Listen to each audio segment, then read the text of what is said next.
Nə qədər insanlar var. Deyirlər ki, namaz qılanlar haqqında, ibadət edənlər haqqında.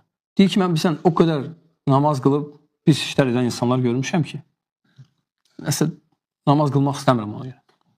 Onlara deyilir ki, sən varlı olub pis işlər görənləri görmədinmi? Onda puldan üz döndər.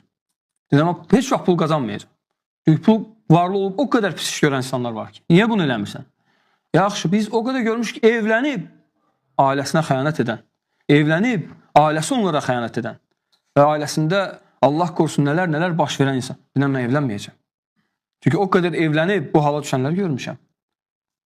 Dünən yiyib o qədər problemə düşən yemək yeməyəcəm. Yəni, bunun axırı yoxdur məsələn. Namaz qılıb pis iş görən də olacaq. Namaz qılıb doğru yolda olan da olacaq. Hər cür insan olacaq. Yəni, bunu gətirmək bu, yəni ağla uyğun bir şey deyil yəni.